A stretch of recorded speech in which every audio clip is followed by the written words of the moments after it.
नमस्कार। मैं रवि कुमार शर्मा और मेरा उम्र 24 साल है। मैं बिहार के कैमूर जिले का रहने वाला हूँ। मेरा मानना है कि कैंसर एक रोग ही नहीं बल्कि एक ऐसी यात्रा है जिसमें आप और आपका पूरा परिवार शारीरिक, मानसिक और आर्थिक रूप से कई सारी चुनौतियों का सामना करता है। ऐसे ही कई सारी चुनौतियों का सामना मुझे और मेरे परिवार को करना पड़ा जब पहली बार 13 जनवरी 2025 को पता चला मुझे मेटास्टैटिक एडेनोकार्सिनोमा नामक फेफड़े का कैंसर है। कैंसर के निदान के पहले मैं दिल्ली में बीपीएससी की तैयारी कर रहा था। शुरू में मुझे हल्का खांसी हुआ जिसको मैंने कई महीनों तक नज़रअंदाज किया। इसका कारण था घर पर रहते हुए मैंने कभी दवा नहीं खाई। इतना स्वस्थ जीवन शैली रहा कि मुझे लगता था कि मैं तो कभी बीमार हो ही नहीं सकता। इस दौरान कभी कभी काढ़ा बना के जरूर पी लेता था। कुछ महीनों बाद मुझे बहुत सारी समस्याएं आनी शुरू हुई। जैसे जो खांसी कभी कभार आता था वो अब लगातार आने लगा। जो सीढ़ियां में दौड़ के चढ़ जाता था वो अब नहीं चढ़ पा रहा था। सांस फूलना, कमजोरी, थकान, आवाज में भारीपन। एक महीने में मेरा वजन लगभग 5 किलो कम हो गया। अब मुझे लगा कि मेरा स्वास्थ्य खराब हो रहा है। दिल्ली से मैं घर लौट आया और शुरू होता है एक जांचों का सिलसिला। और इसी जांच में पहला जांच टीबी का होता है। इसका रिपोर्ट निगेटिव आता है। सर्कोडोसिस की संभावना के आधार पर मैंने कुछ दिनों तक दवाइयाँ खाई जिससे मुझे दिक्कत होने लगा। कुछ दिनों बाद मैंने दवा को छोड़ दिया और सिटी स्कैन का रिपोर्ट लेके मैं डॉक्टर के पास गया तो डॉक्टर बोले कि तुम सीधे बीएचयू चले जाओ।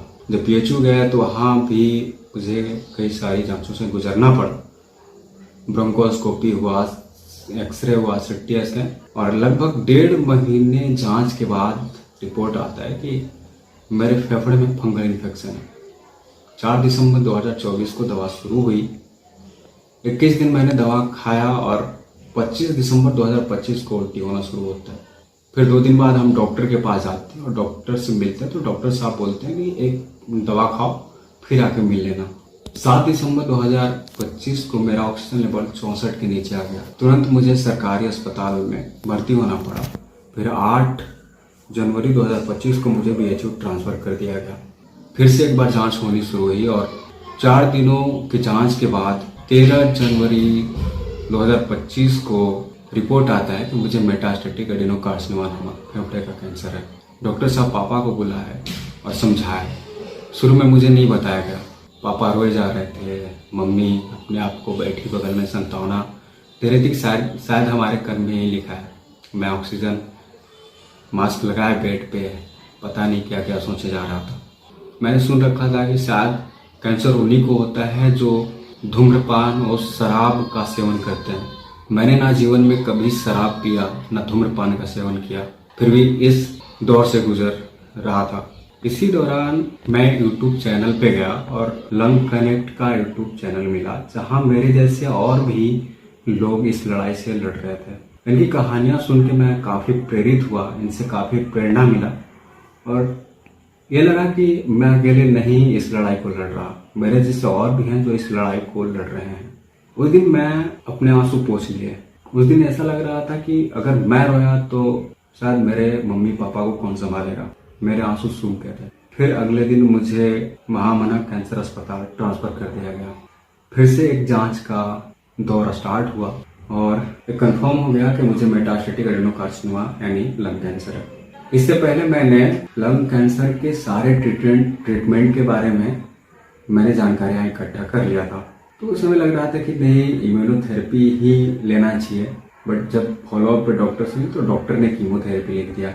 मेरी ऐसी हालत थी कि मैंने सुन भी रखा था, यहाँ यूट्यूब पे चैनल पे देख भी रखा था कि इसके साइड इफेक्ट तो बड़े भयावह और डरावने से लग रहे थे। फिर कहा कि जो होगा देखा जाए, पहले उपचार स्टार्ट तो किया जाए। फिर गए, आराम किए, फिर सुबह आए, कीमो हुआ।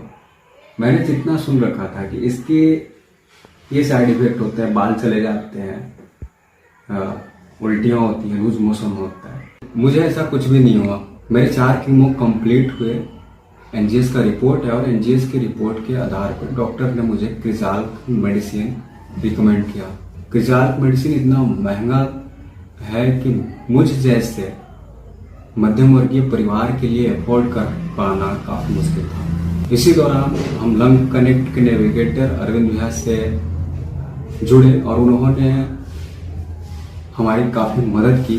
हमें 1 महीने का मेडिसिन फ्री मिलता है। अब मैं पहले से काफी बेहतर महसूस कर रहा हूँ। इसमें सबसे बड़ा योगदान मेरे परिवार, दोस्त और डॉक्टर्स का रहा है। उन्होंने हमेशा हमें सकारात्मक सोच रखने और इस बीमारी से लड़ने के लिए प्रेरित किया। मेरे पापा हमेशा बोलते थे कि तुम 1 महीने में दौड़ना शुरू कर दोगे। डॉक्टर अखिल कपूर सर का सबसे बड़ा योगदान रहा कि उनकी वजह से मुझे सही समय पे ट्रीटमेंट मिल पाया। जो नए पेशेंट आ रहे हैं, मैं उनको यही कहना चाहूंगा कि मन के जीते जीते मन के हारे हार। आप मन को सकारात्मक रखिए। उपचार के लिए डॉक्टर है। कहते हैं कि एक गाड़ी है, उसके कुछ पार्ट खराब होने से पूरी गाड़ी खराब नहीं हो जाती। उस तरह हमारा शरीर है। शरीर के एक भाग को खराब हो जाने से पूरा शरीर खराब नहीं हो जाता। उसी तरह हम जितना मन को सकारात्मक रखते हैं उतना ही सही दवा आपके शरीर पे काम करता है। जाते जाते मैं यही कहूंगा कि कर्मण्यवाधिकारस्ते मां फलेषु कदाचन मां कर्म फल हेतुर्भूते संगोत्स्वा कर्मणि। हमारा सिर्फ कर्म पे अधिकार है, फल पे नहीं। तो हमारा कर्म क्या है कि उपचार करवाएं और डॉक्टर पे भरोसा रखें।